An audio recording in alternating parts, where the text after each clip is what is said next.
భారం మోపే విధంగా ఈరోజు చర్యలు చేపడతా ఉంది.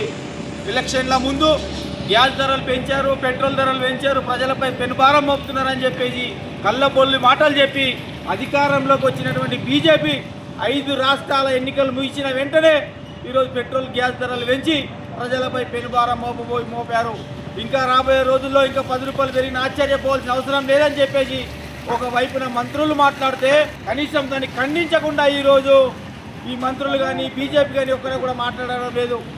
ప్రధానంగా ఒకవైపున మాన్యం, ఒకవైపున యుద్ధం జరుగుతున్నటువంటి ఈ సమయంలో ఎట్లా దీన్ని పరిష్కారం చేయకుండా వాహనాలు పెట్రోల్ కొనవద్దు, పెట్రోల్ తగ్గించుకోవాలా, గ్యాస్ తగ్గించుకోవాలని చెప్పేసి ప్రజలకు పిలుపునియడము నీ పాలనకు అసమర్థమైనటువంటి పాలన కొనసాగుతుందని చెప్పేసి కూడా సందర్భంగా గుర్తు చేస్తున్నాం. బంగారాన్ని కొనొద్దంటావు, కాన్వాయిలు తగ్గించుకోవాలంటావు.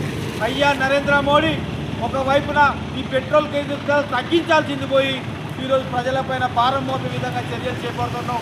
కార్పొరేట్ వ్యవస్థలకు ఈరోజు భారతదేశాన్ని దారదత్తం చేసే ప్రయత్నం చేస్తూ ఉన్నాం, అడ్డగడతా ఉన్నాం. ప్రజలు గమనిస్తూ ఉన్నారు. రేపు రాబోయే రోజుల్లో ఖచ్చితంగా నీ కర్రు కలిసి వార్త పెట్టే రోజు ఖచ్చితంగా ఆసన్నమవుతున్నది. ప్రజలను ఈరోజు నట్టేట ముస్తున్నటువంటి నీవు ఎంఎస్పీ ధర లేకుండా అట్లాగే కార్మికుల పట్ల నిరంకుశంగా ఈరోజు 4 కోట్ల తీసుకురావడం అనేది జరిగింది. వీటన్నిటిని గమనిస్తూ ఉన్నారు.